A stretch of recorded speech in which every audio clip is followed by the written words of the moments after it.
കഷായം ഗ്രീഷ്മക്ക് വധശിക്ഷ ഒരുപാട് സന്തോഷമുള്ള വാർത്ത കേട്ടോ. നമ്മളേത് 99.99% മലയാളികളും ഇനി മലയാളികളല്ലാത്തത് ഈ വാർത്തനെ പറ്റി അറിയുന്ന എല്ലാവരും AP ആയിരിക്കും. നമ്മളിപ്പോൾ ഒരാൾ മരിച്ചു എന്ന് പറഞ്ഞാലോ അല്ലെങ്കിൽ ഒരാൾ മരിക്കാൻ പോകുമെന്ന് പറഞ്ഞാലോ സങ്കടപ്പെടുന്നതാണ് മലയാളീൻ്റെ സ്വഭാവം.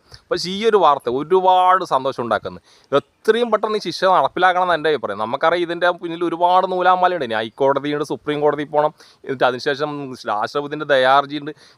അതെല്ലാം പെട്ടെന്ന് ഈ കടമ്പയിലും പെട്ടെന്ന്, കാരണം നമ്മളെ നികുതി പണം കൊണ്ട് ഇതുപോലത്തെ ഒരു ക്രൂര മനുഷ്യന്മാർക്ക് ചെയ്യാൻ പറ്റാത്തൊരു കാര്യം ഇത്, മനുഷ്യന്മാർക്ക് ചെയ്യാൻ പറ്റാത്ത കാര്യം. അതുകൊണ്ട് എത്രയും പെട്ടെന്ന് ശിക്ഷാവിധി നടപ്പിലാക്കണമെന്നാണ്. ഇപ്പം ഇതിപ്പോൾ സന്തോഷിക്കുന്ന മാധ്യമങ്ങളുണ്ടല്ലോ, ഈ മാധ്യമങ്ങളാണ് ഇനി ഇവളെ രക്ഷപ്പെടുത്താൻ വേണ്ടിയിട്ട് എല്ലാ ശ്രമവും നടത്തുക. കാരണം അവർക്ക് വേണ്ടത് അന്നത്തേക്കുള്ളൊരു ബ്രേക്കിംഗ് വാർത്തകളാണ്.